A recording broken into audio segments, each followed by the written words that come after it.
میرے خیال میں اوسی بھائی آ گئے واپس. جی اوسی بھائی تھینک یو.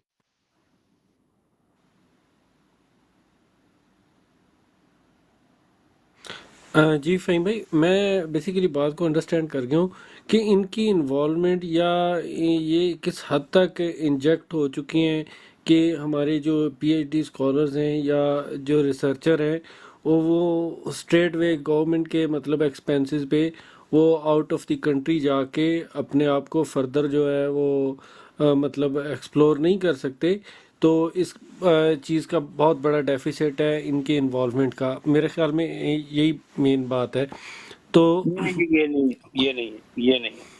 اصل میں کیونکہ آپ لیٹ آئے ہیں، گفتگو شروع ہوئی تھی کہ پاکستان میں بہت سارے لوگ جو ہائیلی کوالیفائڈ ہوتے ہیں، تقریباً کیس بنا ہوا اس وقت عابد بھائی آپ کو بتائیں گے، تقریباً 9,000 کے قریب لوگ انہوں نے غائب کیے ہوئے ہیں. ٹھیک ہے، یہ آج کورٹ میں کیس ہے جس میں بہت سارے ایسے لوگ ہیں جو بہت ہی کوالیفائڈ تھے. کہیں نہ کہیں ہماری جو چین آف کمانڈ کے بڑے افسروں کی کرپشن، یا کہیں نہ کہیں ان کی ضرورت، کہیں ہماری big chain of command west کو چاہیے تھا، تو انہوں نے تقریباً 9,000 کے قریب لوگ غائب کیے ہوئے، جس کا کیس کی بات ہو رہی تھی. وہاں سے گفتگو شروع ہوئی، وہ چلتی چلتی کہ کیسے یہ لوگ اپنے مقصد کے لیے گنتانامو بے بھی بھیجے، پھر کیسے ایم کے لوگوں کو کیسے ٹریننگ دی. تو یہ بات چلتی چلتی بیچ میں آخر میں یہاں پہ آگے جو بالکل لاسٹ ہے، جس پہ ہماری ایک کنسنسس ہوا تھا، جو اوسی بھائی، میں اور نظر بھائی اس کے اوپر باقاعدہ پروگرام شروع کریں تاکہ ان چیزوں کو کھولا جائے، کیونکہ ان کے اوپر بات نہیں ہوتی. پاکستان میں تو خیر کوئی ڈر کے بولتا نہیں ہے، اور پاکستان میں ویسے بھی ایک انٹلیکچول کرائسس ہے. ہمارے میڈیا ہاؤسز ہیں، خان صاحب پکڑے گئے، خان صاحب چھوٹ گئے، فلاں نے یہ کر دیا، مانکا نے یہ کر دیا، جو ایک طرح سے ریگڈ بنائے ہوئے کیس ہیں. ہمارے پورے دن انہی میں ضائع ہو جائے تھے. ہم اس کے اوپر لمبی لمبی بحثیں کریں گے، ایکسائٹیڈ ہوں گے، ٹھیک، وہ بھی اپنی جگہ ٹھیک ہے. لیکن میں تھوڑا سا اور ریلیٹ کرتا ہوں جتنی دیر تک اوسی بھائی آتے ہیں، کہ جب خان صاحب کی گورنمنٹ تھی تو میں نے ایک پروگرام شروع کرنا تھا جس کا نام میں نے رکھا تھا پاسبان، اور اس میں میرے ساتھ پلان تھا کہ جتنے بھی ریٹائر جرنلز ہیں ان کو میں لائیو لوں گا، بے شک یو کے میں بیٹھ کے لائیو لوں گا، کیونکہ آج کل ٹیلیفونی دنیا کی جس مرضی کونے سے آپ بیٹھ کے لائیو لے سکتے ہیں. ٹھیک ہے، تو یہ ہمارا انیشل تھاٹ تھا جس میں مجھے سپورٹ بھی تھی. میں یہ بات کرنا چاہتا تھا کہ جو ایک بڑا مشہور فریز ہے کہ پاکستان میں ہمیشہ جو جرنل رکھتے ہیں وہ امریکہ کی مرضی سے لگتے ہیں. جنہوں نے پاکستان کے فیصلے کرنے ہیں اگر وہ امریکہ کی مرضی سے لگتے ہیں تو اس سے بڑا کسی بھی ملک کے لیے کیا ظلم ہو سکتا ہے. ٹھیک ہے، اور جیسے یہ ٹرمنالوجی ہے وکیل کی کرنا ہے جاجی کر لو، یہ تو آپ کے پاس فٹ ہو جاتی ہے. تو یہ وہ ساری چیزیں انڈر ڈسکشن ہوئی. اوسی بھائی کے پاس بہت ساری ایسی انفارمیشن ہے جو انسٹیگیٹ کی جا سکتی ہے، جس کے اوپر سوال کھڑے ہو سکتے ہیں. تو میں نے جو پروگرام شروع کرنا تھا پاسبان، آج سے سال 1.5 سال پہلے، 2 سال پہلے، خان صاحب کی گورنمنٹ گرنے سے پہلے تیاری مکمل تھی. وہ سارا بیک برنر پہ چلا گیا. وہ اس لیے چلا گیا کہ مجھے بندے ہی نہیں ملے جو بیٹھ کے میرے ساتھ پروگرام کرے. تو جب اوسی بھائی نے بہت ساری بکس کا ریفرنس دیا، پاکستان میں جو باقی چیزیں چلتی رہی اس کا ریفرنس دیا، تو مجھے یہ لگا کہ ہم یہ کام کر سکتے ہیں یہاں بیٹھ کے. اور نظر بھائی بھی اس میں شامل تھے. تو وہاں سے ڈیبیٹ ہوئی، بیچ میں بی ایف ٹی بھائی نے ان کی بات کر لی کہ یہ جو اسکالرز آتے ہیں ان کو این ایس او نہیں ملتے. تو یہ بالکل علیحدہ بات تھی، وہ اوبیسلی کہیں نہ کہیں اس سے جڑتی ہے. پہلی انیشل بات وہی تھی کہ یہ جو کچھ ہمارے ملک میں ہو رہا ہے اس وقت بھی آپ کو پتا ہے کہ اس وقت ہماری چین آف کمانڈ امریکہ کی مرضی سے سارا کچھ کروا رہی ہے نا. ہمارا ملک آج کہاں پہنچا ہوا ہے، تو اس کے پیچھے وہی محرکات ہیں کہ یہ کیسے ہو سکتا ہے کہ چیف آف آرمی اسٹاف جو سا ہے وہ ایسے فیصلے کرے جو ہمارے ملک کے فیور میں نہ ہو. تو یہ اس طرح کی بات ہوئی تھی. تو اوسی بھائی اگر آپ انمیوٹ کر کے اس پر بات کریں تو پھر بات کو آگے لے کے چلتے ہیں. میرے خیال میں اوسی بھائی ابھی تک آگے. جی جی میں بالکل فہیم بھائی میں سن رہا تھا آپ کی بات. سر اس میں دیکھیں نا ہم سارا آپ نے ویسے اس کو کہتے ہیں کہ پیرافریز کر دی ہے ساری جو ہماری ڈسکشنز ہیں. تو اس پہ بالکل بہت ساری چیزیں ہیں. صرف میں اس میں ایک چیز ایڈ کروں گا.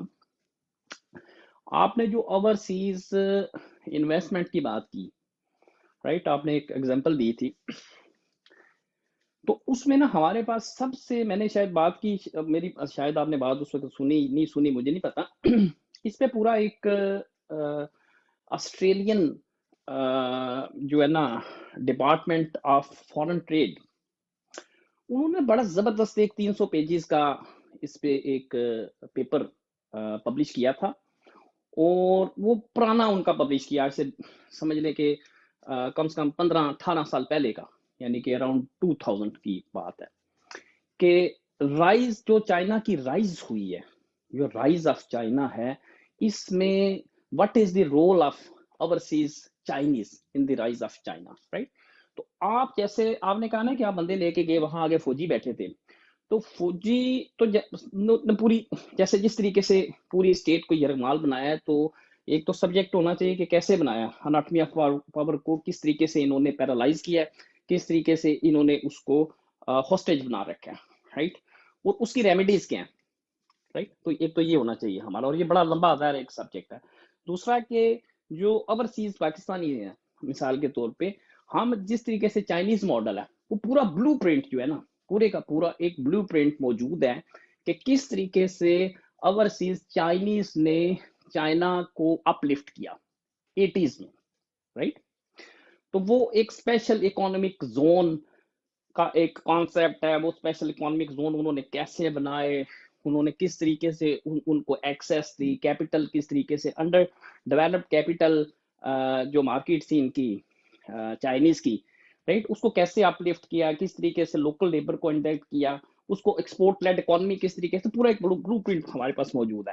تو اس پہ ہم یعنی اسی ڈیبیٹ کے سیکنڈ پارٹ کو اس کی ایکسٹینشن سمجھ لے کہ ہم اس ماڈل کو بھی، رائٹ، ہمارے سامنے ایک پروون ماڈل ہے نا، ہمارے سامنے ایک پروون ماڈل ہے وچ ورک ویری ویل ہمارے سامنے ہے، ٹھیک ہے. وہ ایک وقت تھا، آپ یاد کریں 1980s میں چائنا کے اندر انویسٹمنٹ کرنا جو تھا وہ بہت ہی خطرے سے خالی نہیں تھا، ٹھیک ہے نا، بڑی رسکی مارکیٹ تھی.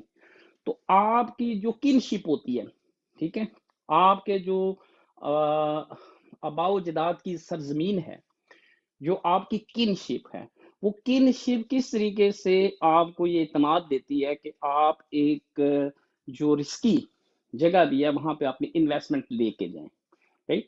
تو یہ ایک بڑا ایک سبجیکٹ ہے، میرا خیال ہے ہمیں اس پہ بھی اس کو ایڈ کر لینا چاہیے. G over to you sir. بالکل ایسے ہی ہے. ایسے ہی ہے کیونکہ اصل میں کیا کہتے ہیں نا، کوئی نہ کوئی تو پتھر میں پانی میں پتھر پھینکے گا، کہیں نہ کہیں سے سٹارٹ ہوگا. اوبیسلی ہمارے سے زیادہ ایبل لوگ پھر اس میں جمپ لگائیں گے. We can easily play the instigator role, کیونکہ میں نے دیکھا ہے کہ پاکستان میں تو ہزاروں میل دور ہے وہ اس قسم کی ڈبیٹوں سے. نہ ان میں جرت ہے، نہ ان کے پاس کوئی بات کرنے والی ہے. ایون وہاں پہ جو لوگ بیٹھے ہوئے ہیں ان کو یہ بھی نہیں پتا کہ پاکستان دنیا کا سب سے منرلی رچ کنٹری ہے. وہ اس کو پریکیور کرنے کی بجائے پاکستان سے باہر بھاگ رہے ہیں، جو میری نظر میں برین ڈرین ہے. سو اس طرح کی بہت ساری چیزیں ہیں جو ہم کہیں نہ کہیں چھیڑ سکتے ہیں اور اس پہ بات کر سکتے ہیں. اس کی صرف ایک وجہ میں تھوڑا سا اور آپ سے الیبوریٹ کر لوں، کیونکہ میں نے خان صاحب کی گورنمنٹ آنے سے پہلے پاکستان میں یو ایس ایڈ کے لیے بہت سارے لڑکوں نے کام کیا ہے. ایک تو میرا اپنا بھانجا ہی ہے، اس نے بہت سارا کام کیا ہے. پاکستان میں جتنی گولڈ جاتی ہے ان کے لیے بہت سارے کام محمد شوکت عزیز کے دور میں اس نے کیا ہوا ہے. میں اس کے ساتھ بہت سارے پروگرام کر چکا ہوں کہ کیسے اوورسیز پاکستانی پاکستان میں جا کے کون سے ہارٹی کلچر میں ایک بڑا پروفیٹیبل بزنس کر سکتے ہیں. اسی طرح میں نے ایسے لوگوں کے ساتھ پروگرام کیا ہے جو تنظیم ہے مائنرز وداؤٹ بارڈر. انہوں نے بھی کسی زمانے میں بہت سارا ریسرچ ورک کیا ہوا ہے اور پاکستان میں بہت تگڑا کام ہو سکتا ہے جو پاکستان کی اکانومی کو ایک بہت بڑی بوسٹ دے سکتا ہے. صرف لوگوں کو ایک ون ونڈو آپریشن دیا جائے اور سیکیورٹی دی جائے تو پاکستان کو آؤٹ وڈ دیکھنا ہی نہیں پڑتا. سو اس طرح کی بہت ساری چیزیں میری ایکسپرٹی تو نہیں ہے، میں تو سیاسی آدمی ہوں، لیکن جب میں کسی سے گفتگو کرتا ہوں اور کسی ایسے بندے سے گفتگو کرتا ہوں جس کے پاس کسی چیز کی ایکسپرٹیز ہے تو میں اس کو ضرور چھیڑتا ہوں. سو میں بالکل اسی طرح کی بات کر رہا ہوں کہ انیشلی جب خان صاحب کی گورنمنٹ تھی تو مجھے لگتا تھا کہ یہاں سے بہت سارے انویسٹر جا سکتے ہیں. صرف جو پاکستان میں یہ الٹی سیدھی ریڈ ٹیپ ہے، چاہے وہ مائننگ کے حوالے سے ہو، چاہے وہ وہاں پہ کوئی بھی آپ نے پروجیکٹ کرنا ہے، جو پاکستان کی بیوروکریسی لوگوں کی ٹرک کا بتی کے پیچھے لگاتی تھی، تو اس کے سلوشنز کرنے ہیں. اس وقت ہماری کوشش تھی کہ اسد عمر کے ساتھ کچھ ایکسپرٹ لوگوں کو بٹھایا جائے جو اس کو یعنی کہ ایک ڈسکشن پہ تو لائیں. لیکن پاکستان میں اتنا بڑا فساد کھڑا ہوا تھا، ادھر ہر بندہ جو چیف تھا وہ بہت بڑا چیف تھا، وہ ٹکے کی بات سننے کے لیے تیار نہیں تھا. میرے خیال میں وہ خان صاحب کے لیے رائٹ ٹائم تھا بھی نہیں، کیونکہ بہت سارے آگے پیچھے اکٹھے ہو گئے تھے جو نام بڑے اور درشن چھوٹے والے لوگ تھے، اور شاید آج بھی کچھ ایسے لوگ ہوں وہاں پہ، لیکن ایک تھاٹ پروسیس نہیں تھا. آج اگر ہمیں ایز ان پاکستانی اوورسیز پاکستانی مجھے نظر آتا ہے کہ ایک انوائرمنٹ کریٹ ہو گئی ہے. خان صاحب کو اب الیکٹیبل کی ضرورت نہیں ہے. خان صاحب اب اگر جو ٹیم کھڑی کریں گے ان میں ورک پرون لوگ ہوں گے. اب وہ لوگ آگے نہیں آئیں گے جو پیسہ لگا کے پالیٹکس میں آتے ہیں، یہ بینیفیشری ہوں گے ہمارے نئے سسٹم کو آگے لے جانے کے لیے. تو آج اگر میں یہ باتیں چھیڑنا چاہتا ہوں، وہ اس لیے چھیڑنا چاہتا ہوں کہ کوئی نہ کوئی تو بات کرے نا. جب کسی کو کوئی سینس آف ڈائریکشن ملے گی تبھی آگے چلے گی نا. مجھے اتنا پتا ہے کہ ٹریڈ اینڈ انویسٹمنٹ منسٹر لے کے گئے تھے، اینڈرو فارسٹ گیا تھا آسٹریلین، جو بہت بڑی انویسٹمنٹ کرنے کے لیے تیار تھا، لیکن ہماری چین آف کمانڈ نے بیچ میں لات پھنسا دی اور چیزیں آگے نہیں ہوئی. اوبیسلی وہ کس کا انٹرسٹ دیکھ رہے تھے، اور آپ کے سامنے اڑتی ریومرز ہے کہ کیکڑا 1 کو بلڈوز کیا گیا، ریکوڈک کو بلڈوز کیا گیا. اس طرح پاکستان میں بہت بڑے ذخیرے ہیں کشمیر میں لیڈ کے اوپر، کیونکہ میں بہت سارے جو مائننگ کے لوگ ہیں ان کے ساتھ پروگرام کر کے بیٹھا ہوں. تو یہ وہ چیزیں ہیں جس کے اوپر بہت سارا اوورسیز پاکستانی کیونکہ اس کے پاس پیسے ہیں، انویسٹ کر سکتا ہے، اچھی ریٹرن لے سکتا ہے اور پاکستان کو ایک بہت بڑا فائدہ ہو سکتا ہے. لیکن کوئی بات چھیڑے گا نا تبھی بات چلے گی. سو یہ بالکل اس طرح کی بات ہے. تو اس طرح ڈیبیٹ شروع ہوئی، اور اوبیسلی آپ نے تو وہ جو کہتے ہیں نا مدر آف آل کرپشن کے جو دادے ہیں، ہم ان کو چھیڑیں گے اور چھیڑنا چاہیے. یہ ہمارا حق ہے، ہم پاکستانی ہیں، ان کو ایکسپوز کرنا چاہیے. تو یہ اس طرح کی بات ہوئی ہے. سو خرم بھائی یہاں سے بات سٹارٹ ہوئی تھی، میرے خیال میں اسے کنکلوڈ کرتے ہیں. باقی لوگ ہماری گفتگو سن کے پریشان ہو رہے ہوں گے کہ اے تین بابے کی کرنے لگے. جی سر. نہیں فہیم بھائی، بڑے زبردست آپ نے پوٹینشیل قسم کی نا جو ہے وہ مطلب یہ ٹاپک کو کیا ہے ڈسکس، اسپیشلی مطلب نا کہ اوورسیز لیٹس سپوز ان پاکستان وہ اگر ایگریکلچر سیکٹر میں انویسٹمنٹ کرتے ہیں، ایگریکلچر لینڈ خریدتے ہیں اور اس پہ 5 سالہ یا 10 سالہ پروجیکٹ کے کوئی بھی ہے مطلب اس پہ انویسٹمنٹ کرتے ہیں، ہارٹی کلچر میں آ جاتے ہیں یا اولیو میں آ جاتے ہیں، یا اس طرح کی اور بھی کافی مطلب چیزیں ہیں جو ہم لوکل فروٹ مارکیٹ کا وہ ڈیفیسٹ پورا کر سکتے ہیں، یا مطلب اس طرح کا جیسے اولیو کا ہے 5 ایئر پروجیکٹ ہے. تو ان چیزوں کے ساتھ یہ ہمارے ایک تو فکس ایسٹ ہے، سیکنڈ ون یہ بیک بون ہے کنٹری کی، تو ایٹ لیسٹ ہم اپنے پاؤں پہ جو ہے وہ سٹینڈ کر سکتے ہیں اور اس میں کوئی لاس نہیں ہے۔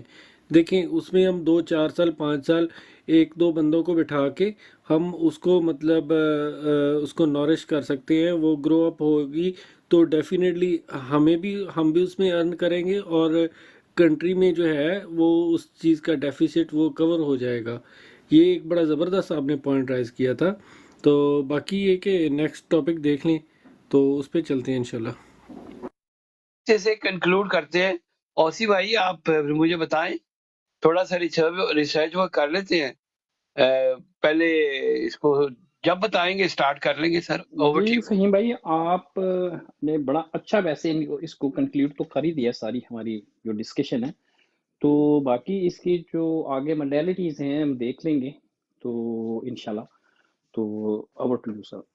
بالکل ایسی ہے سر۔ خرم بھائی، یہ اس لیے نہیں کہ ہم نے کوئی پروفٹیبلٹی کمانی ہے، اس لیے کہ اگر ہم کوئی اچھی بات کر سکتے ہیں تو پاکستان میں جو لوگوں میں ایک بہت بڑی ایبلٹی ہے کہ پاکستان کے لوگ ڈور ہیں، صرف ان کو پتہ نہیں کہ انہوں نے کرنا کیا ہے، ٹھیک ہے۔ اور ہمارے پاس صرف ایک ہی ایڈوانٹیج ہے کہ ہم نے ویسٹ میں بیٹھ کے دیکھ کے سسٹم کیسے رن ہوتے ہیں، سسٹم کے بینیفیشری کیسے لوگ ہو سکتے ہیں، وہ ہم نے اپنی آنکھوں سے دیکھا ہے۔ اور مزے والی بات کہ ہم نے یہاں سسٹم کے فلاز بھی دیکھے ہیں۔ تو اگر ہم اس آئیڈیا کے ساتھ جاتے ہیں تو بہت ساری بات ہو سکتی ہے۔ میں مثال دینے لگا ہوں، خان صاحب کی گورنمنٹ میں بہت سارے لوگ پاکستان میں انویسٹمنٹ کرنا چاہتے تھے، ڈرتے اس لیے تھے کہ زیادہ تر تو لوگوں کے بیڈ ایکسپیرینس ہے، زیادہ تر تو ریئل اسٹیٹ میں لوگوں نے پیسے لگائے، آج بھی پچھتاتے ہیں۔ اور پاکستان کی مارکیٹ کبھی بھی مطلب ایک سینس لیس مارکیٹ رہی ہے، فریجائل رہی ہے۔ تو آج بہت سارے لوگوں کے، مجھے پتہ ہے ڈی ایچ اے میں انویسٹمنٹ ہے، ان کی مٹی چیخیں نکل رہی ہیں، کیونکہ وہ مطلب ان کے پاس تھاٹ پروسیس لمبی بات ہے سر، آگے چلی جائے گی۔ بالکل اسی بالکل بھائی ایسے ہی ہے فہیم بھائی۔ دیکھیں اس میں ایک چھوٹا سا نا مطلب میں نے جو ادھر رہ کے جب پاکستان میں تھا تو میں نے جو ایکسپیرینس کیا تھا نا، دیکھیں ہمارا جو ایگریکلچرسٹ ہے نا، ذمہ دار جو بھی ہمارا، وہ روایتی فصلوں کے اوپر ہے۔ وہ گندم اٹھا لی، کپاس لگا دی، وہی مطلب نا اس پہ ایک روٹیشنل سائیکل پہ تھا۔ تو مطلب میں جو اپنے بیسیکلی ایگریکلچر سیکٹر ہے میرا، تو ہم نے سٹارٹ کیا تھا تقریباً 2013 میں ٹنل فارمنگ کا ایک پروجیکٹ ہم نے سٹارٹ کیا۔ اس پہ آؤٹ آف دی سیزن ہم جو ہے وہ ویجیٹیبلز لے کے آتے ہیں مارکیٹ میں، اور اس پہ وہ جالی ٹنل اور شاپر بیس وغیرہ میں، اور اس کی ڈرپ اریگیشن، اور راؤنڈ اباؤٹ اس وقت 4 لاکھ روپے 1 ایکڑ پہ ایکسپینسز تھے، اور اس کی 3 مہینے بعد آؤٹ پٹ جو تھی مارکیٹ میں وہ 12 سے 14 لاکھ روپے بندہ کما سکتا تھا۔ تو وہ ایک بڑا پروفیٹیبل مطلب بزنس تھا۔ تو اس میں ہم نے لاس بھی برداشت کیا، کیونکہ نیچرل ڈیزاسٹر جو ہوتا ہے نا، اندھیری آئی، اس کے ساتھ ٹنل بھی غائب، بیسیکلی اس وجہ سے وہ ہمارا ذمہ دار ڈرتا ہے کہ وہ اتنی ایک بڑی انویسٹمنٹ جو اسٹک نہیں کر سکتا، تو وہ انہی چیزوں پہ نا مطلب وہ رہتا ہے۔ ہم اوورسیز ان چیزوں میں جو ہے ہم چانس بھی لے سکتے ہیں۔ ہم ان چیزوں کو، خیر یہ ایک اور ڈیٹیل ڈسکشن ہے، باقی ہارٹی کلچر میں بھی تھوڑا بہت ایکسپیرینس ہے، وہ بھی اپنے لیول پہ 2 4 ایکڑ تک تو وہ ایسے ہی ہے مطلب لگائے ہوئے۔ جی جی پاکستان میں ہارٹی کلچر پہ پنجاب گورنمنٹ نے کسی زمانے میں کام کیا، وہاں پہ بہت سارے ایکسپرٹ لڑکے نوجوان جن کو میں جانتا تھا، جن کے ساتھ میں پروگرام بھی کرتا رہا، کہ ان کے پاس بڑے بریلینٹ آئیڈیا تھے، کہ جیسے آپ کو پتہ ہے جو فصل جب کسان بیچ رہا ہوتا ہے تو آؤٹ آف سیزن جو ہوتی ہے انہوں نے بیچنی ہوتی ہے تو وہ بہت سستی مل جاتی ہے، پھر اس کو کیسے آپ نے پروسیس کر کے باہر ایکسپورٹ کر سکتے ہیں، اس کی شیلف لائف بھی سالوں میں چلی جاتی ہے۔ اور انہوں نے باقاعدہ بنایا ہوا تھا کہ بڑے بڑے ٹرک جو ہیں سائڈ پہ جاتے ہیں apparently if you're doing something else، اور اس کو کیسے پروسیس کرتے ہیں کیسے نہیں کرتے، تو وہ انہوں نے بتایا تھا کہ یہ موویبل ہیں، किसी भी जगह पे जाएं, उन मूवेबल जाएं, काम करें, आगे निकले। इस तरह के बहुत सारे प्रोजेक्ट्स थे जिन्होंने, मिसाल के तौर पे जो एक लड़के की एक एक्सपर्टी थी कि उसने क्या किया कि ये ड्रिप इरिगेशन की बात हो रही है, तो उसने अपने अपने उसके पास बड़ी लैंड थी, तो उसने 1 एकड़ के ऊपर फिश पॉन्ड बनाया। अच्छा, और फिश पाउंड में से जो पानी निकलता था ना, वो जो खादे डालते हैं उससे बेटर रिजल्ट देता था जो हमारी सब्जी लगती थी। क्योंकि ऑब्वियसली जो मछलियां बीठे करती हैं ये, या जो गंद डालती हैं, तो वो पानी उसने इस्तेमाल किया, और खाद डालने की बजाय उसको बहुत ज्यादा प्रॉफिटेबिलिटी हुई, तो उसे मल्टीप्लाई, बहुत सारे रिसर्च वर्क है। सो इस एंडलेस चीजें हैं वो लोगों ने, और फिर आपको पता ही है पूरी दुनिया में चाइना ने भी बहुत तरक्की की है। अगर उन्हीं मॉडल्स को अडॉप्ट किया जाए तो हमारी फसलें तो 4 गुना ज्यादा फल दे सकती हैं। सिर्फ चीजें अडॉप्ट ही करनी है ना। जैसे फॉर एग्जांपल जो नीली रावी गाय है, मझ देती है 10-12 किलो, वो देती है 35-36 किलो, ठीक है, और उन्होंने इस तरह ट्रीट की हुई है। फॉरेन गाय ले जाने की बजाय नीली रावी, इस तरह के बहुत सारे रिसर्च वर्क थे। बहरहाल वो ऐसे ही हम आउट ऑफ लाइन हो जाएंगे। वो तो हम इसलिए सोचते थे कि कोई भी बंदा जाएगा वहां पे इन्वेस्टमेंट करेगा, थोड़ी सी आउट ऑफ बॉक्स वही करेगा ना। जो हमारे पाकिस्तान में लोग बैठे हैं, मैं शोरूम खोला है तो मेरा पुत्र वो करेगा, प्रॉपर्टी खरीद लेगा, उनकी आउट ऑफ बॉक्स थिंकिंग है ही नहीं, क्योंकि वो उस तरह की एनवायरनमेंट नहीं समझते। तो ये लंबी लंबी डिबेट है। तो ये तय हो गया, हमने इसे कंक्लूड कर लेते हैं। ओसी भाई आप बताएं कब फिर हम स्टार्ट करेंगे, और इसमें ऑब्वियसली मैं बहुत सारे ऐसे लोगों को जानता हूं जो इसके ऊपर थोड़ा, उनको भी बुला लेंगे। पहले हम किसी चीज को छेड़े तो सही। तो आप बताएं कब शुरू करना है, नेक्स्ट वीक से शुरू करना है, कब करना है? जी अपना फहीम भाई, मैं आपको let me revise my schedule. तो मेरी जो स्पेशलिटी है वैसे वो फाइनेंस और टेक, दो सेक्टर्स हैं। तो बेसिकली मैं इस पे आपको थोड़ा सा रिवाइज में अपना कर लूँ टाइम टेबल, तो इंशाल्लाह I let you know with in a day और टू। ठीक ठीक, क्योंकि ये करना जरूरी है। कहीं ना कहीं छेड़ेंगे ना शुरू के प्रोग्रामों में, हमने लाइव नहीं जाना, रिकॉर्डिंग करके फिर उसे लाइव जा सकते हैं, फिर उसको कैसे क्लिप वाइज करना है वो कोई मसला नहीं है, वी जी कैन जी सॉर्ट दैट बिल्कुल आउट। सर, बिल्कुल इस पे हम बात करेंगे। बल्कि सिर्फ 3 सेकंड मैं लूंगा आपके, जो मैं ये हम स्पेशल इकोनॉमिक जोन की मैं बात कर रहा था ना, ये आप यूं समझ लीजिए जैसे सिटी ऑफ लंदन है, राइट। यानी फाइनेंस की जब आप बात करते हैं तो जो financial rules and regulation city of London के हैं, राइट, वो बाकी यूके के नहीं है आपके। तो उसकी एक इंडिपेंडेंट हैसियत है। इसी तरीके से आप वेटिकन सिटी को ले लें, तो चाइना ने ये किया था, यानी कि one window operation is another thing, कि आप जो एग्जिस्टिंग आपका एडमिनिस्ट्रेटिव स्ट्रक्चर है उससे जाके आपने कोई एनओसी या उस तरीके से लेना। एक है कि आपको मुल्क के अंदर ही एक इंडिपेंडेंट जोन है, राइट, जिसके रूल्स एंड रेगुलेशन डिफरेंट है then the rest of the Pakistan. तो इसमें फिर इंशाल्लाह बात करेंगे। Over to you sir. जी जी, जरूर जरूर। खुरम भाई, बस इसे अब कंक्लूड ही करते हैं। आबद भाई, किसी और चीज पे डिबेट करनी है आज तो आपकी डिबेट कहीं और ही चली जाएगी, सियासी गल तो हो ही कोई नहीं सर जी, मैं तो सुनना, मैं तो मजा आ रहा है। चलो ठीक है फिर ਤੁਸੀਂ ਮਜ਼ਾ ਹੀ दसो। ਲਓ ਚੁੱਪ ਕਰਕੇ ਚੁੱਪ ਕਰਕੇ ਬੈਠੇ ਰਹਿੰਦੇ ਨੇ नहीं मैं कसम में सुनना बड़ा मजा आता है। चलो क्योंकि ਇਹ ਤੇ ਸਾਡਾ ਤੈਅ ਹੋ ਗਿਆ, ਨਜ਼ਰ ਭਾਈ ਹੋ ਗਏ। ਖੁਰਮ ਭਾਈ ਤੁਸੀਂ ਕਿੱਥੇ ਹੋ, यूके चो या किधरे हो रहो? ਸਰ ਮੈਂ ਸਪੇਨ। स्पेन, ठीक है ना। ऑब्वियसली आप भी डिबेट का, कोशिश हमारी यही होगी कि जो लोग थोड़ी सी डिबेट को इंस्टिगेट करते हैं उन लोगों को इस तरह की डिबेट में लाया जाए। बाकी दूसरे लोग जो हमारी अच्छा मैंने फहीम भाई मैंने ये दसो, नजर भाई नजर नहीं आ रहे? आ गए नजर भाई, ये किसे? वो मैं ਉਹ ਨਿਕਲ ਕੇ ਹੋਣਗੇ ਨਾ, ਉਹਨਾਂ ਦਾ ਵੀ ਚੀਫ ਆਫ ਆਰਮੀ ਸਟਾਫ ਆ ਗਿਆ ਹੋਏਗਾ। ਆ ਗਏ।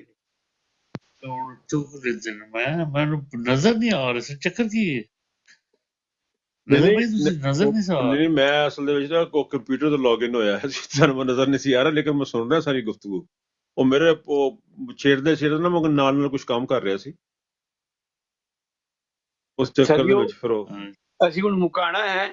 ਅੱਛਾ ਐਲਫਾ ਭਾਈ ਬੜੀ ਦੇਰ ਦੇ ਥੱਲੇ ਬੈਠੇ। ਪਤਾ ਨਦੀਮ ਭਾਈ, ਸੌਰੀ ਮੈਂ ਤੁਹਾਡੀ ਗੱਲ ਕੱਟ ਰਿਹਾ। ਦੇਖੋ ਜਿਹੜੀ ਇੰਟੈਲੈਕਚੁਅਲ ਡਿਬੇਟ ਨਾ ਸਾਡੇ ਬਹੁਤ ਫੁਕਦਾਨ ਆ ਪਾਕਿਸਤਾਨ ਦੇ ਵਿੱਚ। ਇਸ਼ੂ ਦੇ ਉੱਤੇ ਸਾਡੀ ਕੋਈ ਗੱਲ ਨਹੀਂ ਹੈਗੀ, ਅਸੀਂ ਟੈਂਪਰੇਰੀ ਜੇ ਗੱਲਾਂ ਕਰਦੇ ਹਾਂ, ਲੌਂਗ ਟਰਮ ਪਲੈਨਿੰਗ ਕੋਈ ਨਹੀਂ ਹੈ ਕਿ ਅੱਜ ਕੱਟੀਏ ਅੱਜ ਲਾਈਏ ਤੇ ਬੂਟਾ ਵੱਡਾ ਹੋਏਗਾ ਤੇ ਫਲ ਦੇਗਾ। So we don't have that kind of attitude. So this is a very very positive thinking. ਇੱਕ ਦੋ ਬੰਦੇ ਨੂੰ ਮੈਂ ਜਾਣਦਾ ਜਿਹੜਾ ਮੈਰੀਨ ਬਾਇਓਲੋਜੀ ਦੇ ਮੈਰੀਨ ਦੇ ਜਿਹੜਾ ਹੈਗਾ ਉਹ ਬੰਦਾ expert C, and he's one of the 2-3 people in the world ਕਹਿ ਰਿਹਾ। ਔਰ ਉਹ ਬੰਦਾ ਪਾਕਿਸਤਾਨ ਗਿਆ, ਉਹਨੂੰ ਵੀ ਉਹਨਾਂ ਨੇ ਉਹਨੂੰ ਜਾ ਕੇ ਅਸਦ ਉਮਰ ਵਗੈਰਾ ਨੂੰ ਮਿਲਿਆ, ਉਹਨਾਂ ਨੇ ਜਾ ਕੇ ਜਿਹੜਾ ਫੌਜੀਆਂ ਦੇ ਹਵਾਲੇ ਕਰ ਦਿੱਤਾ, ਔਰ ਉਹ ਬੰਦਾ ਦੌੜ ਕੇ ਵਾਪਸ ਆ ਗਿਆ, ਅੱਜ ਕੱਲ੍ਹ ਕੈਨੇਡਾ ਹੁੰਦਾ। ਸੋ ਉਹਦੇ ਨਾਲ ਵੀ ਤੁਹਾਡੀ ਮੁਲਾਕਾਤ ਕਰਾਵਾਂਗਾ ਮੈਂ। So it is hundreds of stories there ਕਿ ਇਹਨਾਂ ਲੋਕਾਂ ਨੇ ਮੁਲਕ ਨੂੰ ਚੱਲਣ ਦਿੱਤਾ ਹੀ ਨਹੀਂ ਹੈਗਾ, ਕਿਸੇ ਪਾਸੇ ਕਿਸੇ ਨੂੰ ਪਾਸੇ ਲੱਗਣ ਦਿੱਤਾ ਹੀ ਨਹੀਂ ਹੈ। ਤੇ ਪਤਾ ਨਹੀਂ ਖਾਨ ਸਾਹਿਬ ਕਿੱਦਾਂ ਹਕੂਮਤ ਕਰ ਗਏ ਸਰ। ਇਹ ਤੇ ਬੜਾ ਮੋਝਾ ਕੀਤਾ, ਬਹੁਤ ਦਲੇਰ ਆਦਮੀ ਇਮਰਾਨ ਖਾਨ, ਜਿਹੜਾ ਤੁਹਾਨੂੰ ਸਿਹਤ ਕਾਰਡ ਦੇਗਾ, ਛੋਟੇ ਛੋਟੇ ਜੋ ਹੋ ਸਕੇ ਉਹਨੇ ਕੀਤਾ, ਵਰਨਾ ਇਹ ਨਹੀਂ ਕੁਝ ਕਰਨ ਦਿੰਦੇ ਪਏ। ਇਸੇ ਵਾਸਤੇ ਮਰੇ ਪਏ ਨੇ ਹੁਣ ਸਾਰੇ।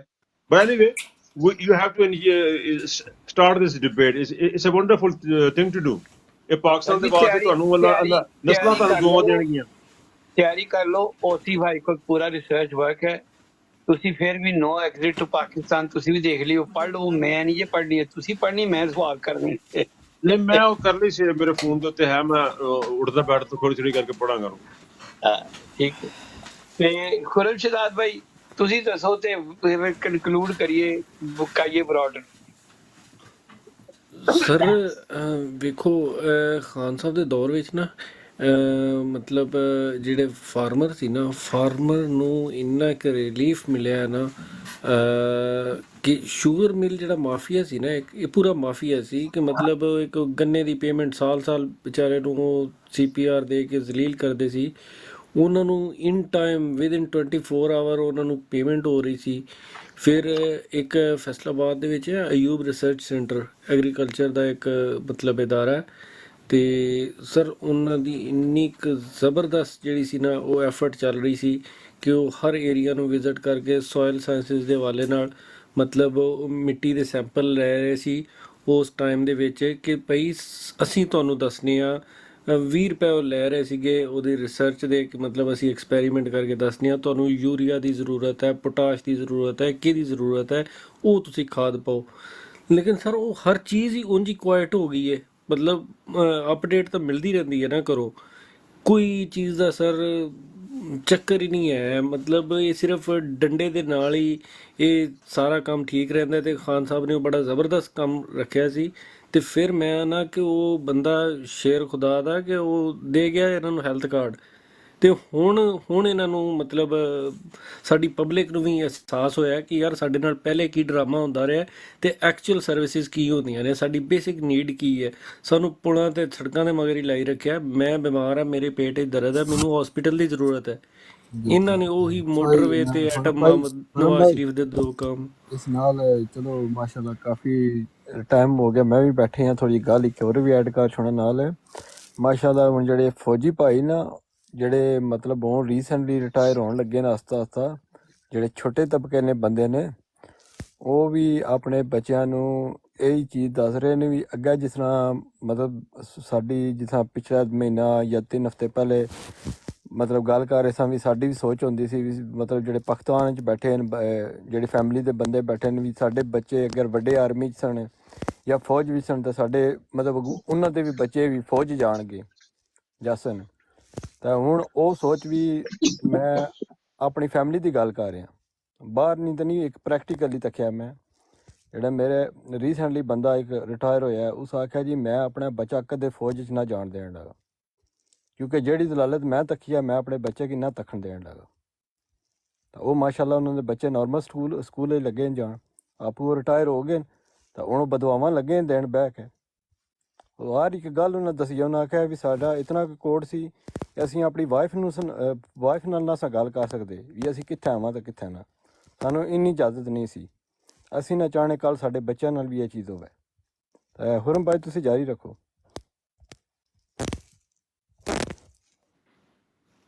سر بیلٹ فورس کوئی بھی ہوਵੇ ਨਾ ਉਹ ਲਾਈਫ ਥੋੜੀ ਹੈ, ਉਹ ਤਾਂ ਇੱਕ ਤੁਸੀਂ ਸਪੈਸੀਫਿਕ এনवायरमेंट ਦੇ ਵਿੱਚ ਉਹੀ ਤੁਹਾਡੀ ਸੋਚ ਹੁੰਦੀ, ਉਹਦੇ ਤੋਂ ਹਟ ਕੇ ਤੁਸੀਂ ਸੋਚ ਹੀ ਨਹੀਂ ਸਕਦੇ। ਨਾਰਮਲ ਸੋਸ਼ਲ ਲਾਈਫ ਜਾਂ ਥਿੰਕਿੰਗ ਪ੍ਰੋਸੈਸ ਉਹ ਉਹਦੇ ਤੋਂ ਵੈਸੇ ਹੀ ਮਤਲਬ ਮੁਬਰਰਾ ਹੁੰਦੇ ਨੇ। ਅਤੇ ਉਹ ਮਤਲਬ ਫੌਜੀਆਂ ਵਾਲੀ ਗੱਲ ਹੈ। ਉਹ ਕੋਈ ਫੌਜੀ ਹੋਵੇ ਨਾ, ਉਹ ਰਿਟਾਇਰ ਹੋ ਕੇ ਜਦੋਂ ਜਾਂਦਾ ਹੈ, ਉਹ ਘਰ ਜਾਂਦਾ ਜਾ ਕੇ ਪਹਿਲੇ ਤਾਂ ਉਹ ਜਿਹੜੀ ਉਹਨੂੰ ਮਿਲਦੀ ਹੈ ਰਿਟਾਇਰਮੈਂਟ, ਉਹਦਾ ਇੱਕ ਘਰ ਬਣਾ ਲੈਂਦਾ। ਫਿਰ ਉਹ ਇੱਕ ਨਾਲ ਦੁਕਾਨ ਬਣਾ ਲੈਂਦਾ, ਠੀਕ ਹੈ। ਉਹ ਦੁਕਾਨ ਬਣਾ ਕੇ ਪਤਾ ਹੁੰਦਾ ਨਹੀਂ, ਉਹ ਅੱਧੇ ਪਿੰਡ ਨੂੰ ਉਧਾਰ ਦੇ ਲੈਂਦਾ। ਮੁੜ ਕੇ ਲੋਕੀ ਲੈਣ ਆਉਂਦੇ ਨੇ, ਮਤਲਬ ਲੋਕਾਂ ਕੋਲੋਂ ਪੈਸੇ ਲੈਣ ਜਾਂਦਾ ਅਤੇ ਸਾਰਿਆਂ ਨਾਲ ਲੜ ਪੈਂਦਾ ਅਤੇ ਉਹ ਫਿਰ ਦੁਕਾਨ ਬੰਦ ਕਰ ਦਿੰਦਾ। ਫਿਰ ਉਹ ਕੀ ਕਰਦਾ ਹੈ, ਇਹ ਆਪਣਾ ਜਿਹੜਾ ਇੱਕ ਸਿਕਿਉਰਿਟੀ ਦਾ ਲਾਇਸੈਂਸ ਬਣਾਉਂਦਾ ਅਤੇ ਚੌਕੀਦਾਰ ਬਣ ਕੇ ਕਿਸੇ ਨਾਲ ਬੈਂਕ ਅੱਗੇ ਖਲੋ ਜਾਂਦਾ। ਇਹ ਇੱਥੇ ਤੱਕ ਇਹਨਾਂ ਦਾ ਮਾਈਂਡ ਸੈੱਟ ਹੈ। वो खुरम शहजाद भाई फौजियों के साथ आप रहे ना, मिसाल के तौर पे एक स्पेशल इन्वायरमेंट की आपने बात की ना, तो मसला मुझे इत्तेफाक हुआ कुछ साल पहले मिलिट्री कॉलेज ऑफ सिग्नल्स का हॉस्टल है, वहाँ तकरीबन मैं 8-10 दिन इस्लामाबाद गया तो वहाँ रहा, मेरे दोस्त हैं। तो तुसी यकीन करो ये ऐसी स्पेशल इन्वायरमेंट है कि इस विच रह के 8-10 दिन बंदा मेरे जा माड़ा बंदा भी रह ले ना, ਤੇ ਬਾਹਰ ਆ ਕੇ ਹੀ ਦਿਲ ਕਰਦਾ ਕਿਸੇ ਸਿਵਲੀਅਨ ਨੂੰ ਨਾ ਚਪੇੜਾ ਮਾਰੀਏ। अब यकीन करें, यानी इस किस्म की वो जो एंटी सिविलियन इनकी एक एनवायरनमेंट है, तो that is for some purpose. आप देखें ना, आपके ये एक आपका दिफा के लिए तो उनको एक स्पेशल स्टेट ऑफ माइंड में रखा जाता है। ये जो एक पूरी फिलॉसफी है ना, जैसे मॉडर्न आर्मी के जो गुरे ने बनाई है, तो इस पे भी कभी इंशाल्लाह बात करेंगे। तो ओवर टू यू फहीम भाई। ٹھیک ہے اس کے سر، علاوہ اسی بھائی یہ جو ہماری بیوروکریسی ہے نا، اس کا مائنڈ سیٹ بھی پہلے دن سے اسی طرح تیار کیا جاتا ہے۔ یہ آپ اپنے سی ایس پیز اٹھا کے دیکھ لیں، کمپیٹیٹیو ایگزام پاس کرتے ہیں، کوالیفائی کرتے ہیں مطلب انٹرویو کے لیے، اس کے بعد جتنے بھی مطلب فائنل سلیکشن ہو جائیں، 100 ہو جائے، 150 ہو جائیں، وہ آتے ہیں سی ٹی بی لاہور میں، کمبائنڈ ٹریننگ بورڈ ہے۔ تو ادھر سب سے پہلے جو ان کو مطلب ایک مائنڈ سیٹ بنایا جاتا ہے کہ یو آر سپیریئر دین آل آف ادر پاکستانیز۔ 18 ستر کا سریا تو اس دن ان کی گردن میں آ جاتا ہے کہ ہم سب سے سپیریئر ہیں۔ وہ 8-9 مہینے ادھر گزارتے ہیں، پھر سیپریٹ ڈپارٹمنٹس پہ جا کے 3 4 مہینے ان کے وہ ٹریننگ سیشن ہوتا ہے۔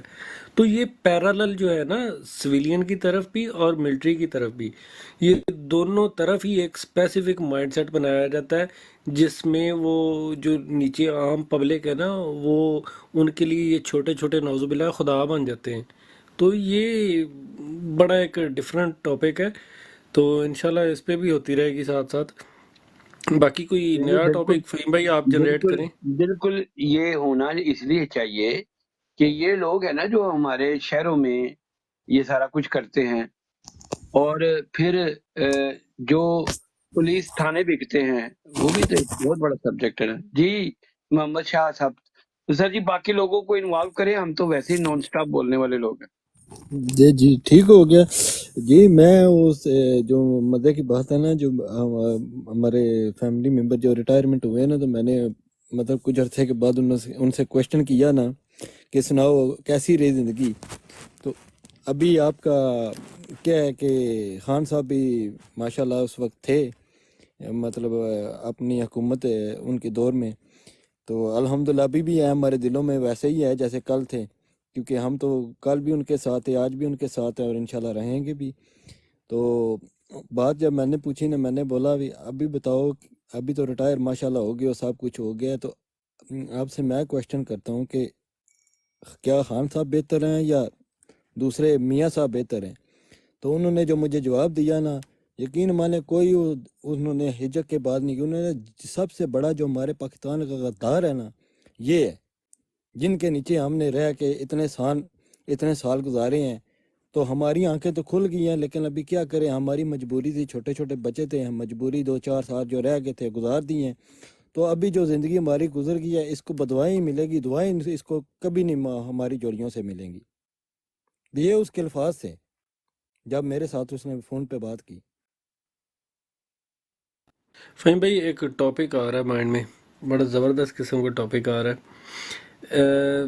ٹاپک یہ ہے کہ جو ہمارا پولیس تھانہ کا سسٹم ہے یہ صرف تباہ کرپشن کی وجہ سے ہوا ہے یا پولیٹیکل انٹرفیئرنس سے تباہ ہوا ہے؟ اگر پولیٹیکل انٹرفیئرنس ہے تو وہ کس حد تک ہے، اور کرپشن ہے تو اس میں ایک اسٹیشن ہاؤس آفیسر جو ایس ایچ او ہے وہ کیسے کیسے کرپشن کرتا ہے اور اس کے کیا سدباب ہو سکتے ہیں؟ جی بالکل سبجیکٹ ہے. ہمارے سیالکوٹ کے چودھری صاحب ہیں، کل میں نے ان کے ساتھ 2 بجے تھانے کیسے بکتے ہیں، کس طرح پیسے لگتے ہیں، کیا ریٹ ہوتا ہے، ان کے ساتھ پروگرام کرنا ہے. ٹھیک ہے. اور عابد بھائی وہ میرے ساتھ بیٹھیں گے ایز اے ایکس پٹواری.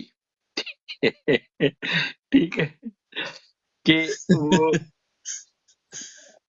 ٹھیک ہے. بھائی ابھی سارے بھائیوں میں روٹیٹ کریں، کافی کوسچن آپ کے مائنڈ میں اور جنریٹ ہو جائیں گے جس پہ آپ ان سے کل بڑی فروٹفل ڈسکشن کر سکیں گے. نہیں ان کے پاس بہت ساری انفارمیشن ہے، تو اصل میں سوال انہوں نے مجھے بتا دیا کہ یہ کرو تو وہ جواب دیں گے، یعنی وہ تیاری سے بیٹھے. سر جی وہ پھر کوسچن ہم بتا دیتے ہیں، آپ کریے گا ان سے. ਤੁਸੀਂ ਸਰ ਮੈਨੂੰ ਤੁਹਾਡੇ ਕੋਲ ਮੇਰਾ ਨੰਬਰ ਹੈ؟ ਨਹੀਂ ਸਰ. ਮੈਂ ਤੁਹਾਨੂੰ ਨੰਬਰ ਭੇਜਣਾ, ਤੁਸੀਂ ਉਹਨੀ ਦੇਰ ਗੱਲ ਕਰੋ ਤੇ ਤੁਸੀਂ ਮੈਨੂੰ ਨੰਬਰ WhatsApp ਕਰੋ, ਕੁਐਸਚਨ WhatsApp ਕਰੋ ਤੇ ਕੱਲ 2 ਵਜੇ ਠੋਕ ਛੱਡਾਂਗੇ.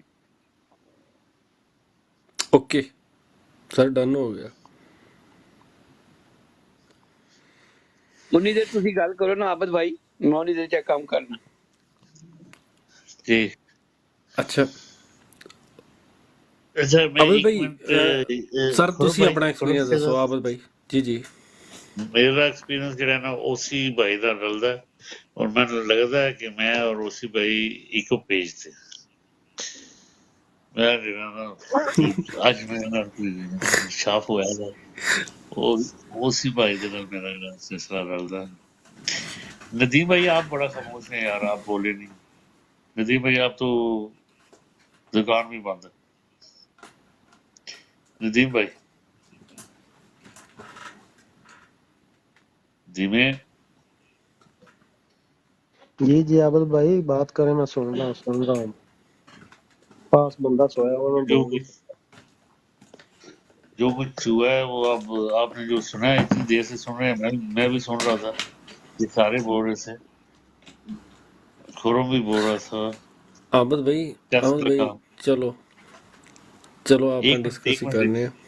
جی جی خرم ہم بولے ہی نہیں ہیں یار، ہماری بھی مظلوموں کی بھی سن لو یار. سر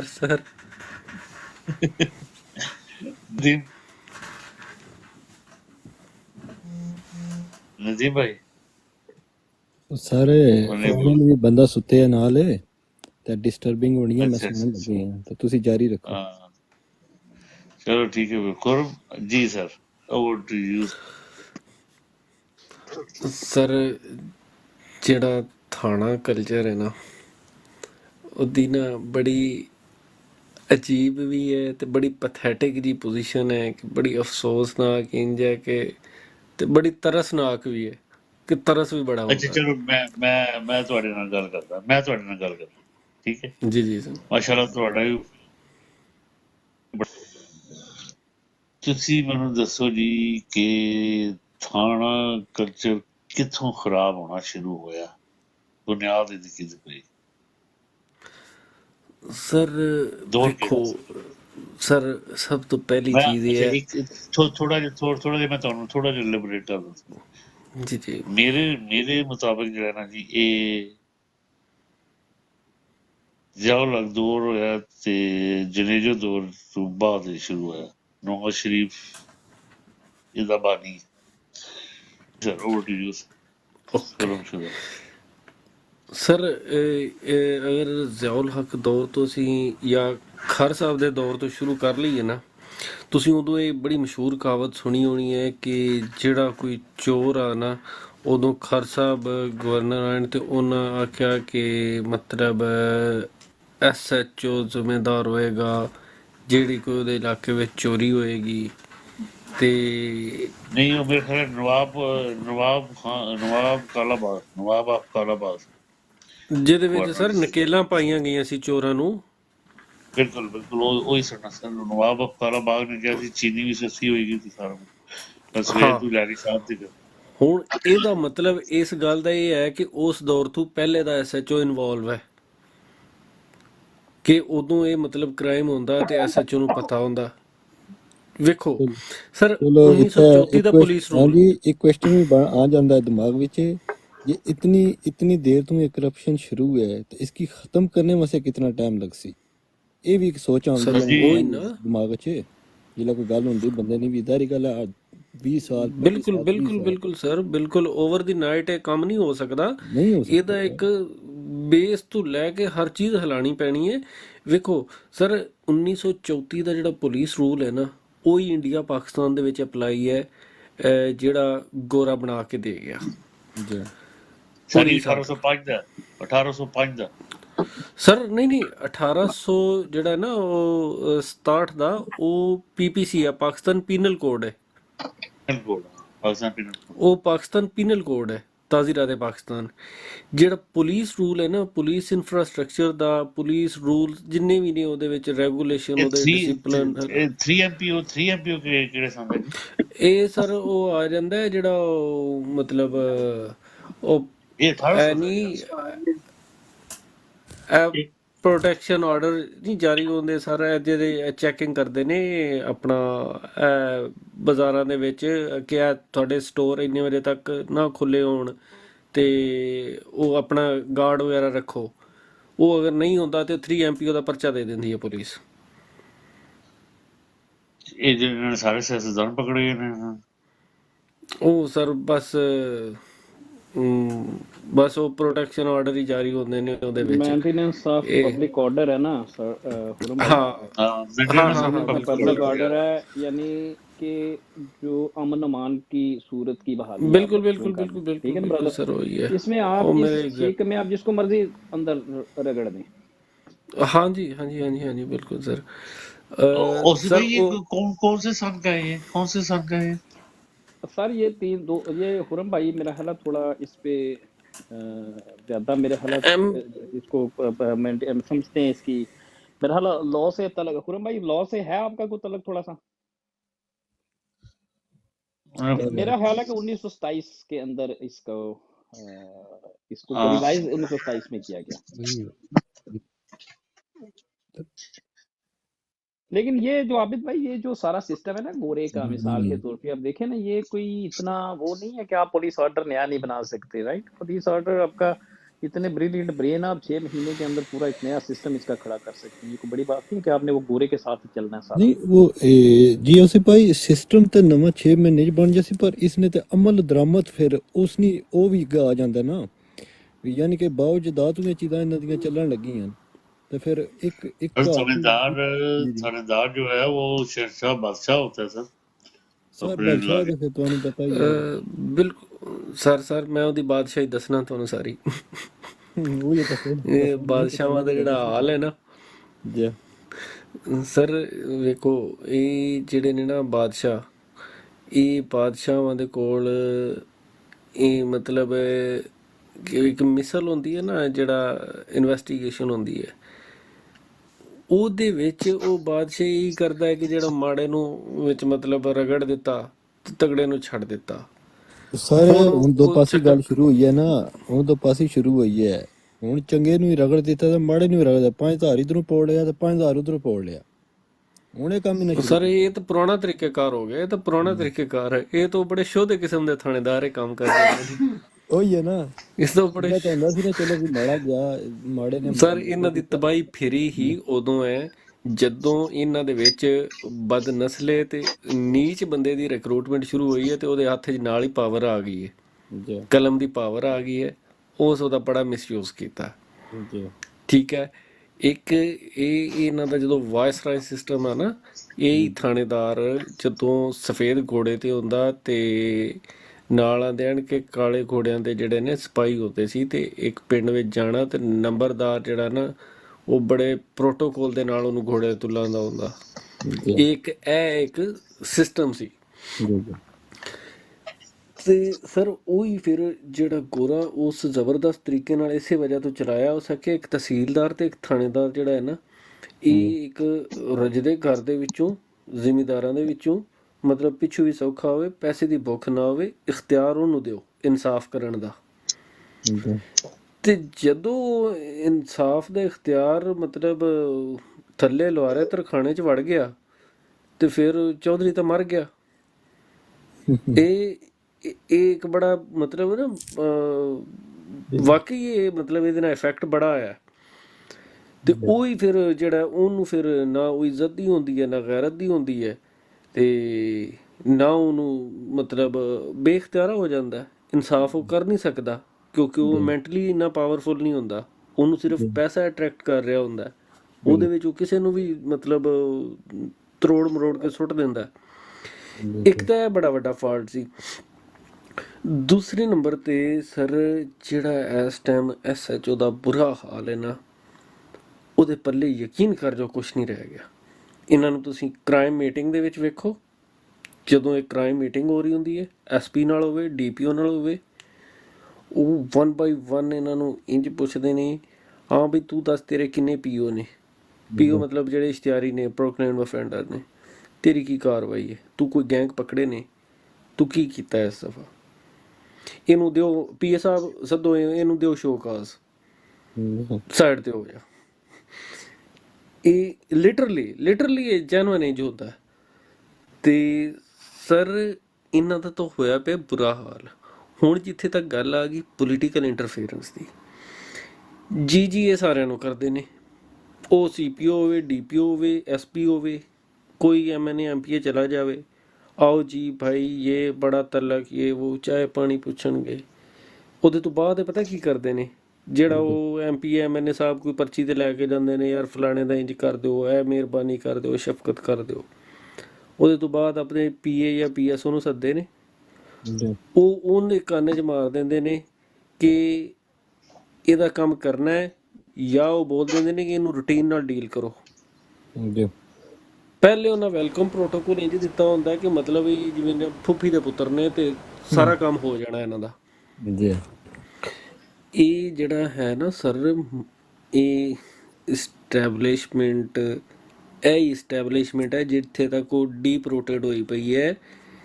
ਔਰ ਉਹ ਸਾਰਾ ਆਵੇ ਤਾਂ ਤਵਾ ਉਹਨਾਂ ਵਿਗਾੜਿਆ ਹੋਇਆ ਸਰ। ਬਾਕੀ ਕਿ ਔਨ ਗਰਾਊਂਡ ਅਗਰ ਜਾ ਕੇ ਵੇਖੀਏ ਨਾ, ਤੇ ਵਿਚਾਰੇ ਇੱਕ ਸਿਪਾਹੀ ਦਾ, ਥਾਣੇਦਾਰ ਦਾ, ਉਹਨਾਂ ਦਾ ਬੁਰਾ ਹਾਲ ਹੈ। ਜਿਹੜੀ ਉਹਨਾਂ ਦੀ ਕਮਾਂਡਿੰਗ ਕਲਾਸ ਹੈ ਨਾ, ਸਾਡੀ ਬਿਊਰੋਕ੍ਰੇਸੀ, ਉਹ ਬੜੀ ਜ਼ਾਲਮ ਹੈ, ਉਹ ਜੈਨੂਅਨ ਜ਼ਾਲਮ ਹੈ। ਤੇ ਉਹ ਥੱਲੇ ਵਾਲੇ ਜੈਨੂਅਨ ਮਜ਼ਲੂਮ ਹੋਏ ਪਏ ਨੇ।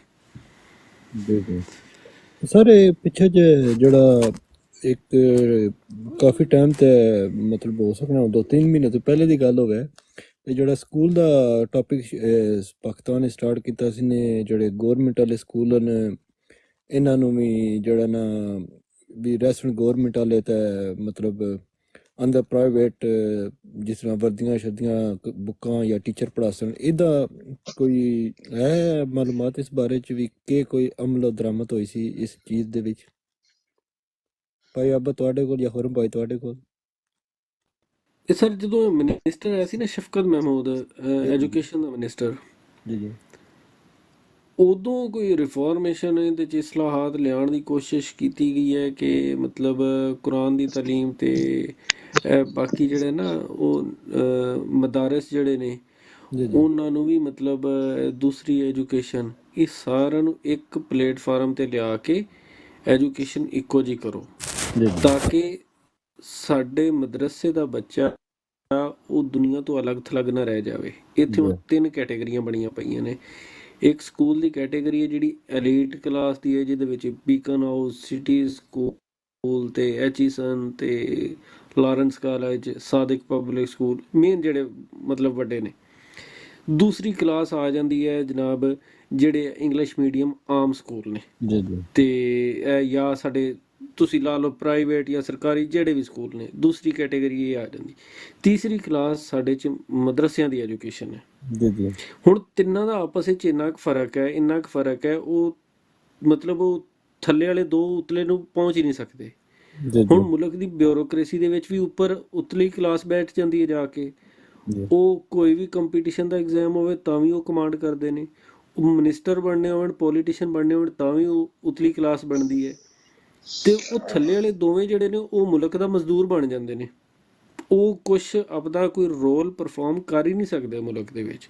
ਜੀ ਜੀ ਬੇਸਿਕਲੀ ਇਹਦੇ ਤੇ ਖਾਨ ਸਾਹਿਬ ਦਾ ਵੀ ਜ਼ੋਰ ਸੀ ਕਿ ਇਹ ਸਾਰਾ ਇਕੁਅਲ ਸਿਸਟਮ ਬਰਾਬਰ ਕਰੋ, ਤਾਂ ਕਿ ਥੱਲੇ ਮੇਰੇ ਗਰੀਬ ਦਾ ਬੱਚਾ ਵੀ ਹੈ, ਉਹਦੇ 'ਚ ਵੀ ਅਗਰ ਪੋਟੈਂਸ਼ੀਅਲ ਹੈ ਉਹ ਵੀ ਉੱਤੇ ਆ ਸਕੇ। ਜੀ ਹਾਂ, ਬਿਲਕੁਲ। ਬਾਕੀ ਆਬਦ ਭਾਈ ਬਿਹਤਰ ਜਾਣਦੇ ਨੇ, ਉਹਨਾਂ ਕੋਲ ਸਾਡੇ ਤੋਂ ਬਿਹਤਰ ਹੋ ਸਕਦੀ ਹਰ ਇਨਫੋਰਮੇਸ਼ਨ। ਹਰ ਇੱਕ ਚੀਜ਼ ਵਿੱਚ ਜਿੱਥੇ ਖਾਨ ਸਾਹਿਬ ਦਾ ਮਤਲਬ ਚਾਹੇ ਕਾਨੂੰਨ ਹੈ, ਚਾਹੇ ਤਾਲੀਮੀ ادارہ ہے, چاہے غریب ہے, یعنی کہ مطلب کافی سارے اوبیسلی سوال کلیاں بھی بیٹھی ہوئی آمدے دماغ وچ. اوبیسلی ساڈا بھی دکھ آ تو سارے اپنی اپنی جگہ تو اس چیز دا مطلب افسردہ اس چیز اچھا دے پر. جی جی میں ایک چیز پوچھ جی رہا نا جی جی خرم، جیسے اپنا میرے نزدیک تے سب نالوں اچھا سسٹم جڑا کیتا سی تے چودھری نے کیتا سی. کی کہندے چودھری دے دور وچ پڑھا لکھا پنجاب یاد ہونا تانوں؟ ਸਰ ਪੜ੍ਹਾ ਲਿਖਾ ਪੰਜਾਬ, ਮਾਰਨੀ ਪਿਆਰ, ਇਹ ਸਰ ਮਤਲਬ ਸਿਸਟਮ ਨੂੰ ਅਸੀਂ ਕੋਈ ਮੇਰਾ ਪ੍ਰੋਜੈਕਟ ਖਿਆਲ ਜਿਹੜਾ ਸੀ ਇਹਦਾ ਕੋਈ ਉਹਦਾ ਵਾਜ਼ਾ ਇਫੈਕਟ ਐਜੂਕੇਸ਼ਨਲ ਸਿਸਟਮ ਦੇ ਵਿੱਚ ਕੋਈ ਇਹਦਾ ਮਤਲਬ ਜਿਹੜਾ ਉਹ ਆਉਂਦੇ ਨੇ ਕੋਈ ਕੀ ਰੋਲ ਦਾ ਇਫੈਕਟ ਤਾਂ ਨਜ਼ਰ ਨਹੀਂ ਆਇਆ। ਐਜ਼ ਇਟ ਇਜ਼ ਚੱਲ ਰਿਹਾ।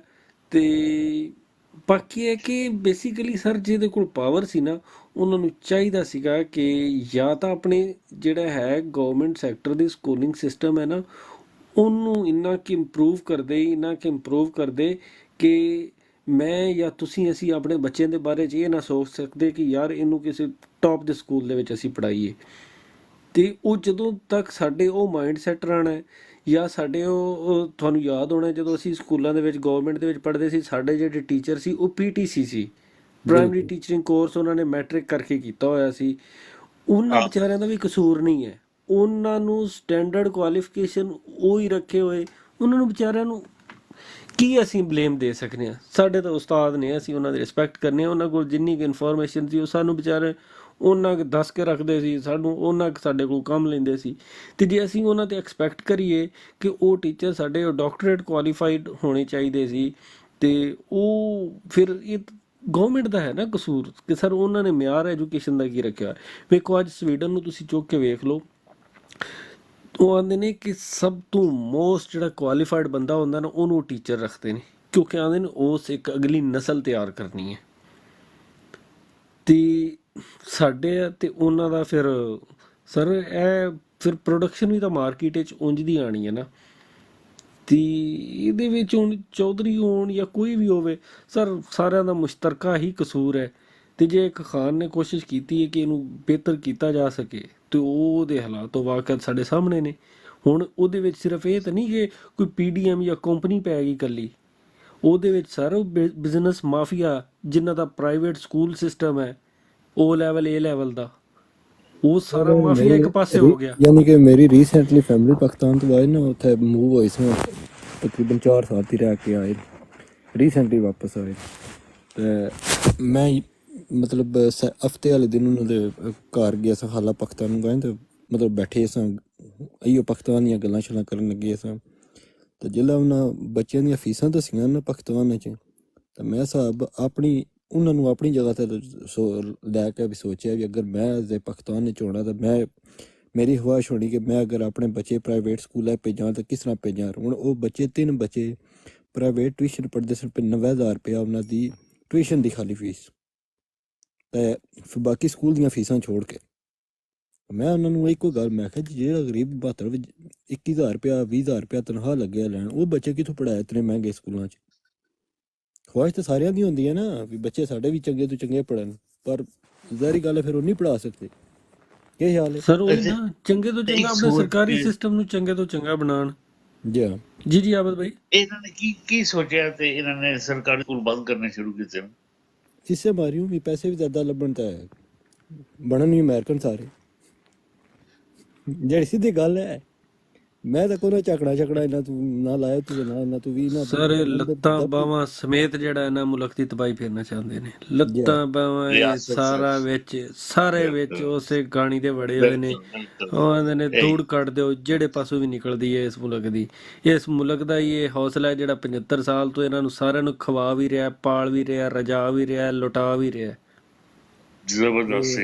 ਅੱਗੇ ਮਾਸ਼ਾਅੱਲਾ ਫਹੀਮ ਭਾਈ ਗੱਲ ਕਰ ਰਹੇ ਸਾਡਾ ਵੀ ਫੋਟੋ ਛਕਾਣੇ ਵਾਲੇ ਜਿਹੜੇ ਗਏ ਸਨ ਖਾਨ ਸਾਹਿਬ, ਮਤਲਬ 3 ਮਹੀਨੇ ਤਾਂ ਮੇਰੇ ਹਾਲ ਹੈ 100 ਤੇ ਅੱਜ ਮੇਰੇ 12 ਦਿਨ ਹੋ ਗਏ ਜਾਂ 13 ਦਿਨ ਹੋ ਗਏ ਅਗਰ ਮੈਂ ਗਲਤ ਨਾ ਹੋਵਾਂ ਤੇ ਇਹੀ ਗੱਲ ਹੈ ਆਬਦ ਭਾਈ। 111 ਜਾਂ 13 ਦਿਨ ਲਾਜ਼ਮੀ ਹੋ ਗਏ ਅੱਜ, ਠੀਕ ਹੈ। ਐਸੇ ਬੰਦੇ ਸਨ ਜਿਨ੍ਹਾਂ ਦੀਆਂ ਜਨਾਬ ਰੋਜ਼ ਮੈਂ ਖਾਨ ਸਾਹਿਬ ਨਾਲ ਮਤਲਬ ਉਹਨਾਂ ਦੀ ਲਾਈਵ ਤੇ ਵੀ ਜਾ ਕੇ ਪਵੀਨਾ ਸੀ। ਉਹਨਾਂ ਬੰਦਿਆਂ ਨੂੰ ਉਹਨਾਂ ਬੰਦਿਆਂ ਆਪਣੀਆਂ ਲਾਈਵਾਂ ਬਣਾਉਣ ਕੀਤੀਆਂ, ਠੀਕ ਹੈ। ਕਿਤਨੀ ਵਾਰੀ ਮੈਂ ਉਹਨਾਂ ਨੂੰ 3-4 ਹਫ਼ਤੇ ਹੋ ਗਏ ਸ਼ੇਅਰ ਮਾਰ ਰਿਹਾ ਵੀ ਆਓ ਬਹੋ ਗੱਪ ਇੱਥੇ ਆੜ ਕੇ ਮਤਲਬ ਪਾਰਟੀਸਪੇਟ ਨਾ ਹਿੱਸਾ ਬਣੋ, ਨਾ ਹੀ ਕੋਈ ਨਹੀਂ ਮੋੜ ਚੋੜ ਕੇ ਖਾਨ ਸਾਹਿਬ ਨੇ ਫੋਟੋ ਲਾ ਕੇ ਨਾਲ ਵੀਡੀਓ ਬਣਾ ਕੇ ਬਸ ਕਾਰ ਸੁੱਤੇ ਖਾਲੀ ਇਹਨਾਂ ਨੇ ਕੀ। ਕੋਈ ਨਹੀਂ ਲਾਲਾ, ਅਸੀਂ ਵੀ ਇਸੇ ਕੌਮ ਦਾ ਹਿੱਸਾ ਹੈ। ਅਸੀਂ ਨਾ ਮਤਲਬ ਸਾਡੇ 'ਚੋਂ ਜਰਾਸੀਮ ਹੀ ਨਹੀਂ ਐਕਟਿਵ ਹੁੰਦੇ ਜਿਹਦੇ ਵਿੱਚ ਅਸੀਂ ਕੋਈ ਜ਼ਰੂਰਤਮੰਦਾਨਾ ਤਰੀਕੇ ਨਾਲ ਇਹਨਾਂ ਦੇ ਸਾਹਮਣੇ ਖਲੋ ਜਾਈਏ। ਅਸੀਂ ਤਾਰੀਖ ਹਿਸਟਰੀ ਚਾਹ ਲਈ ਅਸੀਂ ਲਿੱਤਰ ਖਾਂਦੇ ਆਏ ਹਾਂ। ਅਸੀਂ ਆਪਣੀ ਮਰਜ਼ੀ ਨਾਲ ਕੋਈ ਕੰਮ ਅੱਜ ਤੱਕ ਕਰ ਹੀ ਨਹੀਂ ਸਕੇ। ਯਕੀਨ ਕਰੋ ਇਹਦੇ ਵਿੱਚ ਕੋਈ ਤੁਹਾਡਾ ਜਾਂ ਮੇਰਾ ਕਸੂਰ ਨਹੀਂ ਹੈ। ਉਹ ਸਾਡੀ ਉਹ ਜੀਨਸ ਦੇ ਵਿੱਚ ਜਰਾਸੀਮ ਹੀ ਸਾਡੇ ਇੰਜ ਦੇ ਹੋ ਗਏ ਨੇ। ਖੁਰਮ ਸਾਹਿਬ ਮੇਰੇ ਵਾਲਦ ਸਾਹਿਬ ਠੀਕ ਹੈ ਸ਼ੁਰੂ ਤੋਂ ਪੀਪਲ ਪਾਰਟੀ ਨੂੰ ਲਿਖਦੇ ਰਹੇ ਨੇ, ਠੀਕ ਹੈ। ਆਪਣੀ ਜ਼ਿੰਦਗੀ ਵਿੱਚ ਯਾਨੀ ਕਿ ਆਪਣੇ ਵਾਲਦ ਨੂੰ ਮੁਤਮਈਨ ਕਰ ਛੋੜਿਆ ਪਾਕਿਸਤਾਨ ਜਾ ਕੇ ਵੀ ਵੋਟ ਦੇਣੀ ਹੈ ਤਾਂ ਖਾਨ ਨੂੰ ਦੇਣੀ ਹੈ। ਮਤਲਬ ਪ੍ਰੈਕਟੀਕਲੀ ਉਹਨਾਂ ਨੂੰ ਸਾਰੀਆਂ ਚੀਜ਼ਾਂ ਦੱਸੀਆਂ, ਹਾਲਾਂਕਿ ਨਿਊਜ਼ਾਂ 'ਤੇ ਬੈਠੇ ਹੁੰਦੇ ਸਨ ਪਰ ਪੁਰਾਣੇ ਨੇ ਫਿਰ ਨਵੇਂ ਅਸਾਂ ਆਪਣੇ ਘਰ ਵਿੱਚ ਪ੍ਰੈਕਟੀਕਲੀ ਇਹ ਚੀਜ਼ ਕੀਤੀ। ਬਿਲਕੁਲ ਸਹੀ ਹੈ ਬਈ। ਦੇਖੋ ਨਾ ਅਸੀਂ ਹੁਣ ਲੌਜਿਕ ਦੇ ਨਾਲ ਬਜ਼ੁਰਗ ਹੁਣ ਜਿਹੜੇ ਸਮਝਦਾਰ ਬਜ਼ੁਰਗ ਨੇ ਨਾ ਉਹ ਵੀ ਇਸ ਚੀਜ਼ ਨੂੰ ਮੰਨਦੇ ਨੇ ਕਿ ਯਾਰ ਇਹ ਬੰਦਾ ਠੀਕ ਹੈ, ਇਹ ਬੰਦਾ ਨਹੀਂ ਠੀਕ ਹੈ। ਇੰਨੀ ਦੇਰ ਤੋਂ ਵੇਖ ਰਹੇ ਹਾਂ, ਸਾਰੀ ਉਮਰ ਝੂਠੇ ਨਾਅਰੇ ਲੱਗਦੇ ਰਹੇ ਨੇ, ਰੋਟੀ ਕੱਪੜੇ ਮਕਾਨ ਵਾਲੇ ਪਹਿਲੇ ਲੱਗੇ ਰਹੇ ਨੇ। ਅਤੇ ਇਹਨਾਂ ਦਾ ਮੈਨੂੰ ਤਾਂ ਨੂਨ ਲੀਗ ਦਾ ਅਜੇ ਤੱਕ ਕੋਈ ਮਨਸ਼ੂਰ ਦੀ ਨਹੀਂ ਸਮਝ ਆਈ ਇਹਨਾਂ ਦਾ ਮਨਸ਼ੂਰ ਕੀ ਹੈ, ਇਹ ਮਤਲਬ ਕਿਸ ਬੇਸ 'ਤੇ ਲੈਂਦੇ ਨੇ। ਉਹ ਤਾਂ ਚਲੋ ਫਿਰ ਕੋਈ ਆਬਦ ਭਾਈ ਖੁਰਮ ਭਾਈ मैं अपने बताते कार मेरे जिसले मैं फ़ोन करना सुना ARY बाईकाट किया तो सही तरीके नाल किया दोवां पासे इत्थे भी उत्थे भी दोवां पासे बाईकाट ईवन अपनी अज साडी आडियो पर एक वीडियो लगी सी खान साहब रानी उसने पर भी मैं लिखा है कि 100% ARY ना बाईकाट है भी जगह जगह ते लिखी ਉਹ ਨਾ ਗੱਲ ਆ ਗਈ। ਯਕੀਨ ਕਰ ਜੋ ਅੱਧੀ ਨੂਨ ਲੀਗ ਵੋਟ ਦਿੰਦੀ ਹੈ ਉਹਦੇ ਨੇ ਮਰੀਮ ਉਵੇਂ ਦੀ ਉਵੇਂ ਹੈ ਸਿਰਫ ਉਹਨੂੰ ਵੇਖ ਕੇ।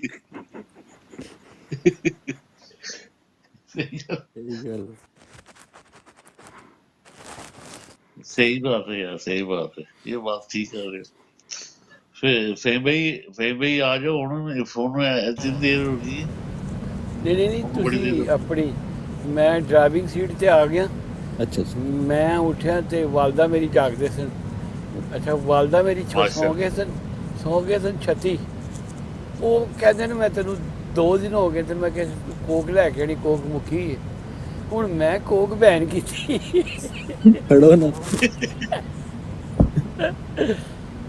सिर्फ अपनी वालदा बुढ़ी औरत उन्होंने मैं की काम मैं अच्छा मैं ਤੁਹਾਡਾ ਸ਼ਾਗਿਰਦ ਆ ਗਿਆ ਸਾਡੇ ਕਿਹੜੇ ਸ਼ਾਗਿਰਦ ਆ ਗਿਆ ਬੜੀ ਦੇਰ ਬਾਅਦ ਪਹੁੰਚੇ ਕਿਹੜਾ ਸ਼ਾਗਿਰਦ ਚੁੱਕਣ ਲੱਗਾ ਦੇਖੋ ਤੁਸੀਂ ये खालिद ही होना है आवारा हूँ गर्दिश में हूँ आसमान का तारा हूँ कितने फिरना पे आधी राती होए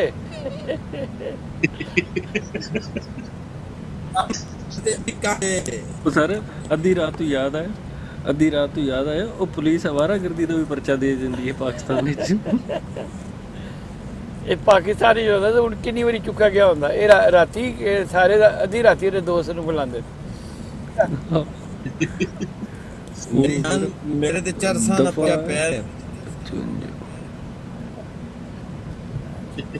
मेरे चलो منشیات نہ پرچہ پیارے پاکستان، حالانکہ میں زندگی کا تو سگریٹ بھی نہیں پیتا.